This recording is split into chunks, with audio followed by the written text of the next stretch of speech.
Bora, pessoal, estamos chegando lá. Módulo 4, contabilidade. O último dos módulos chatos aqui eu prometo para vocês, tá bom? Qual que é, o que a gente vai estudar aqui na contabilidade? Inicialmente, o objetivo da gente estar estudando isso. Vamos ver o que é um balanço patrimonial, a DRE, que é a demonstração de resultados, tá?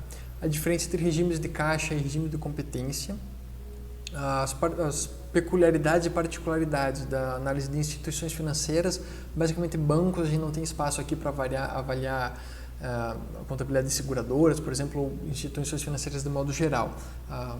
Instituições financeiras que a gente vai avaliar aqui são exclusivamente bancos. Tá? Vamos ver o que são as notas explicativas e uma pincelada, uma introdução ali nas análises contábeis, ok?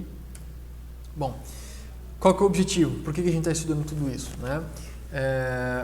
Bom, primeiro, qual que é o objetivo da contabilidade em si? O objetivo da contabilidade é a gente aprender a ler, interpretar, entender, conhecer os documentos emitidos pelas empresas, tá? Os documentos que nos contam sobre elas.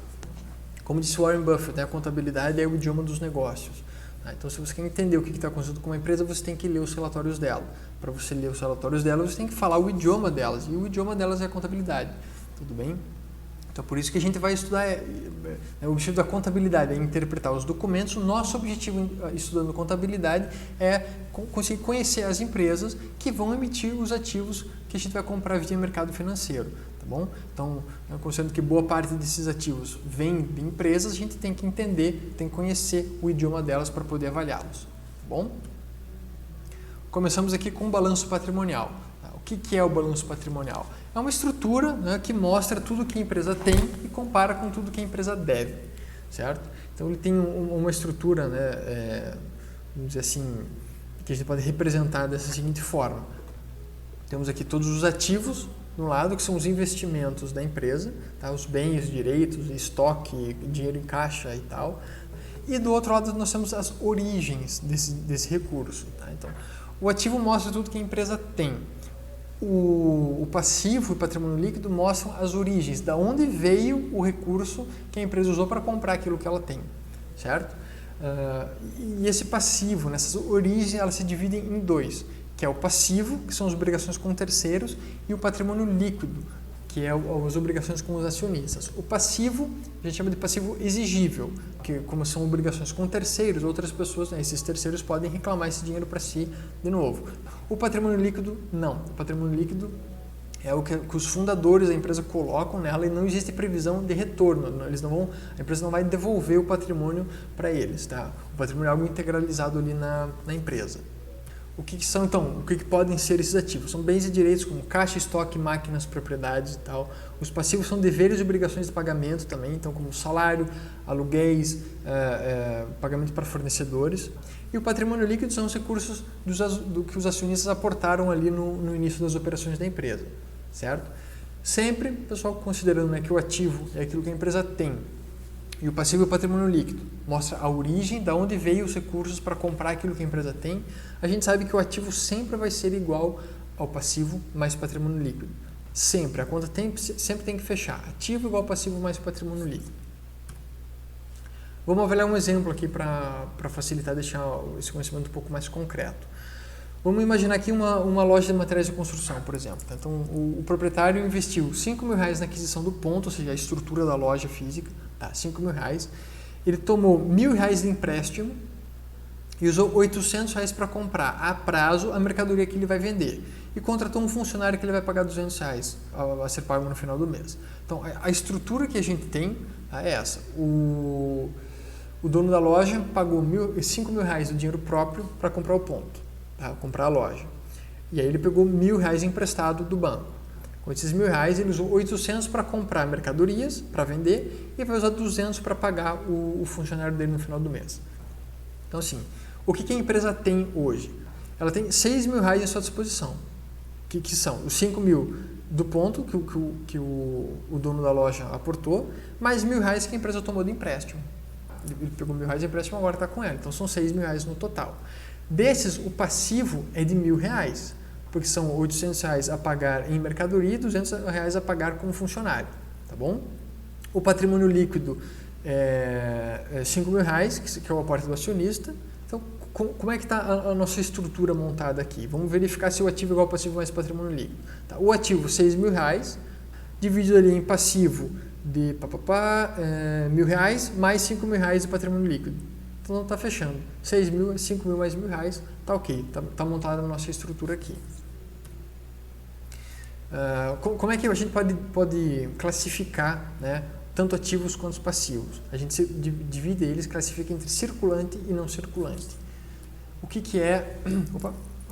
antes de explicar o que é cada um, né, a gente teria essa estrutura aqui. Então, ativo circulante mais ativo não circulante formando todo o ativo. Aí, no outro lado, passivo circulante e passivo não circulante, que ambos são exigíveis, mais o patrimônio líquido não exigível formando todo o lado das origens do recurso usado na estrutura da empresa. Bom, então, o que são aqui essa parte circulante e não circulante? Tá? O circulante é aquilo que tem mais liquidez, é aquilo que tem previsão, no caso do ativo, de virar dinheiro rapidamente, ou que pode virar dinheiro rapidamente. No caso do passivo, são dívidas a curto prazo, então é aquilo que tem que ser pago rapidamente. O não circulante, no caso do ativo, é o que tem previsão de virar dinheiro mais para frente, né? Não é tão de curto prazo, e o passivo não circulante é aquilo que a empresa ainda tem tempo para gerar o recurso necessário para pagar essa dívida, não é uma dívida de curto prazo. Então, quais são essas principais contas do ativo circulante? Teremos os bens, que é caixa e estoque basicamente, os direitos, duplicados a receber, demais investimentos e tal. Aí, né, basicamente, o dinheiro que a empresa tem de curto prazo é isso. Existem outras contas aqui, mais detalhadas, né? Cada caso, existem casos específicos, contas específicas para tipos de empresas distintas. A gente está avaliando só uma introdução aqui, então não vou entrar muito no detalhe. Aí, o não circulante, nós teremos também as duplicatas a receber, né? Que vão ser pagas mais no futuro, dali 1 ano, 2 anos. O estoque, que também não existe previsão de virar receita de forma muito rápida. Temos os investimentos de longo prazo, ativos imobilizados e intangíveis. Então, ativo imobilizado é aquilo que não existe previsão de virar dinheiro. Como no caso do exemplo que a gente viu, é a loja, o ponto da loja física do cara que está fazendo a loja de materiais de construção dele. Ele não quer vender, ele não comprou a loja dele com o objetivo de virar e gerar caixa depois. Então, é um ativo imobilizado. E o ativo intangível é aquele que a gente não pode pôr à mão, como, por exemplo, marcas ou patentes. Tá? Então, vamos dar um exemplo aqui, a Coca-Cola. A Coca-Cola tem um ativo intangível muito alto, tá? Porque existe uma marca muito forte por trás. Mas a gente não consegue pôr a mão nessa marca, não é tão tangível assim quanto propriedades, quanto dinheiro em caixa, quanto estoque. É um ativo porque dá valor à empresa, mas não é ativo tangível, por isso que a gente classifica ele como intangível.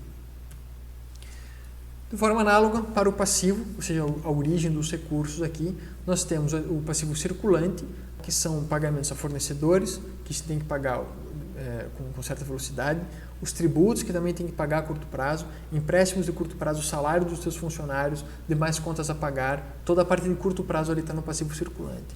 Temos o passivo não circulante, que são as contas a pagar no futuro não tão breve assim, dali 1 ano, por exemplo. Então, são a mesma coisa, fornecedores, tributos, empréstimos, salários e contas.